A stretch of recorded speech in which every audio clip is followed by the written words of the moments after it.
Hello everyone, welcome to my cooking channel. चलो आज बनैबा बहुत ही क्रिस्पी वाला निमकी, जोटा कि तुम देखी पारुथबो बहुत गुड़े डिजाइन रा आज बनई छुआ मान कि देखिले ही से माने खुशी रे सब खाई गले। तो एठी मु 2 कप पूरा पूरी मैदा को नहीं आ एतिरे हाफ टी स्पून खंडे जुआणी को दे देली, हाफ टी स्पून एठी जीरा को दे देबी, गोटा जीरा जो कि बास्ना बहुत बढ़िया आसीब।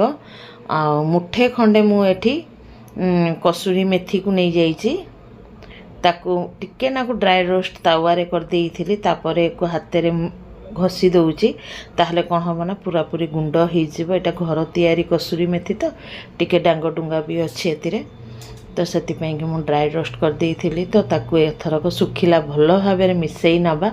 आ एठी मु 3 ରୁ 4 टेबल चामच गरम गरम मुठी तेल को दे दूची, जो कि एकदम खास्ता आ क्रिस्पी होकर निमकीटा आमर हम। स्वाद अनुसार लुण को दे देली। एक एथरक भल भाव गुड़े नवा। तेलटा टिके गरम अच्छी, तेणुक देखिक ही चकटिब। आ गरम तेल दवा द्वारा ना निमकीटा आमर एत बढ़िया होता कहनी। आ भल भाव आग मिसई नवा। एठी मु माने गोटे चिमुटा भलिया माने गोटे चुटकी भलिया खाइबा सोढ़ा को दे देली, जो कि आहरी क्रिस्पी होकर तैयार हम आमर।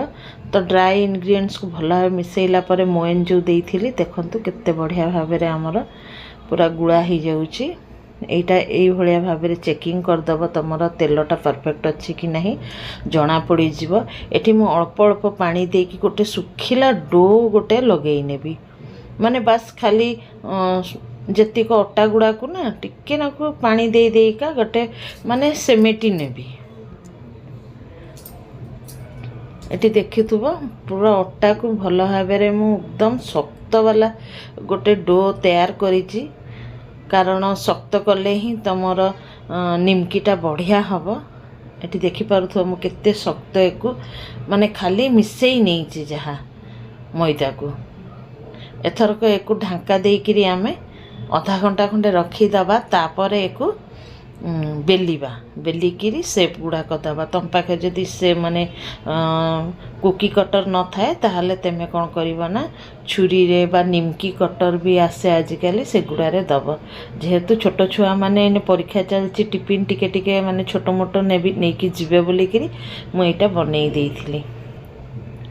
आ डिजाइन देले तो जानी थी गाइस छुआ माने भारी खुशी, से कि मु कुकी कटर रे काटी काटिका निमकी गुड़ाक बनई थी। जेहेतु बनाऊली तो मुझे कहली चलो वीडियोटा भी बनई नवा। तो एक आम मैंने बेली नवा, पूरा रुटी जमती पतला हुए से भलिया पूरा बेली पकेब। बहुत मोटा बेली बनी, मोटा बेलिले टिके नरम नरम हम, आ पतला बेलिले तुमर पूरा एकदम शक्त शक्त। ये देखी पार्थ टिके रुटी टिके मोटा ही रखी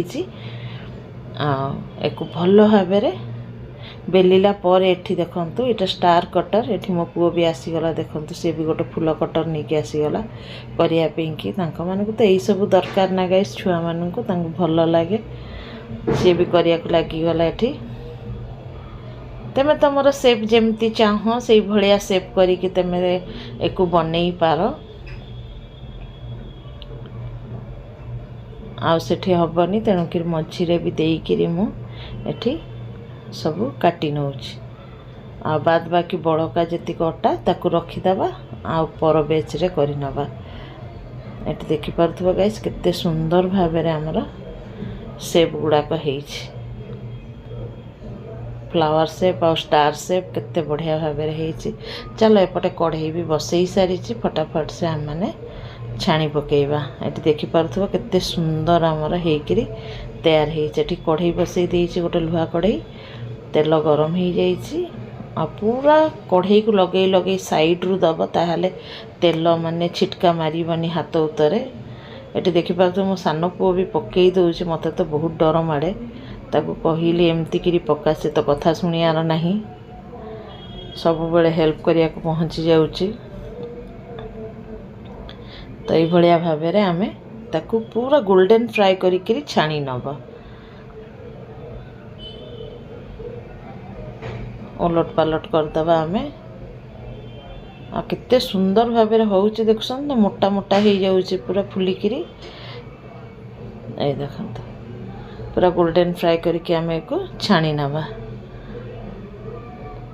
माने छुआ टिफिन नवा जाए रहिलानी सबतक खाईदेले चाट मसला गुड़े सी भी